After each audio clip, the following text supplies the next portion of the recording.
everyone, it's Bradfree in California with the race of the day for Sunday at Santa Anita. It's the $100,000 Clockers Corner Stakes, 6 furlongs on the main turf oval. Free past performances for this race are available at DRF.com. And just a quick heads up, this race is scheduled for 6 furlongs on turf. Believe it or not, California is actually forecast, Southern California forecast to get some rain this weekend. Long overdue. You know, we need it out here. And if it does, in fact, rain Saturday night, Sunday morning, beware. This race could be moved off turf onto the main track if there is racing at all. And in which case, this field of 7 is going to be whittled down to just a handful of starters if they move it from turf to the main track. It's a field of 7. And the Clockers Corner Stakes is a restricted stakes. It is horses who have won a graded stakes race in 2024 or 2025 are not eligible to run. So the top class turf sprinters cannot run in the Clockers Corner.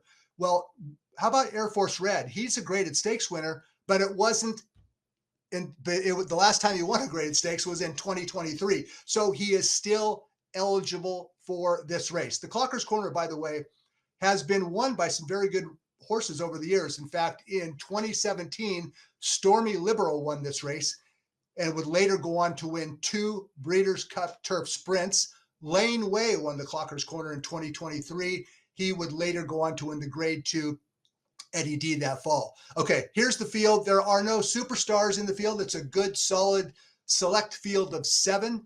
And for now, at least, let's assume that the race stays on grass. And if so, it's going to be quite the pace duel between number 5 Vlahos and number 7 Hamwood Flyer. They are both confirmed front runners. Vlahos has never even raced on grass, and he was a late supplement to this race. We'll talk about him in just a minute. But Hamwood Flyer has not raced since this race a year ago, and she is a dyed-in-the-wool front-running pace setter. So Vlahos and Hamwood Flyer could conceivably get in each other's way. And if they did, that would be just fine for number 2, Air Force Red. Air Force Red, last time out, ran in the Grade 2 Joe Hernandez. He was 7-2 at the off. He was among the favorites. But when we take a look at the stretch run of the Hernandez, well, you're going to see poor Air Force Red down on the inside in third with the white blaze, nowhere to go, and nowhere to go. Poor Juan Hernandez, he got shuffled, steadied, took back.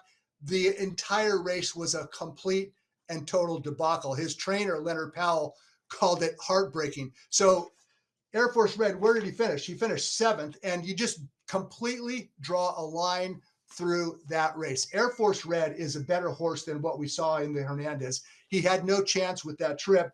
In his previous start, he finished 2nd in the Grade 2 Eddie D, a race won by First Piece.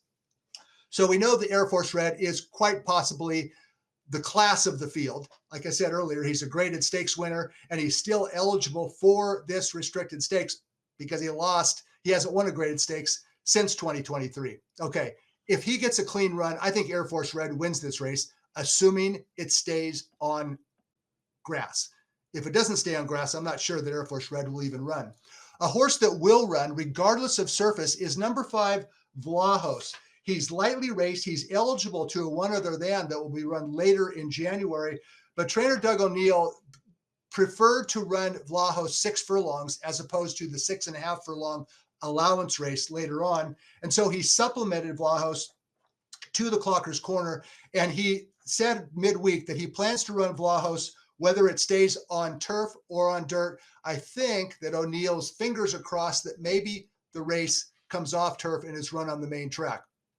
I asked O'Neill about that, and he said, just to paraphrase, if it rains and the race comes off turf and is run with a 3-horse field, we're fine with that.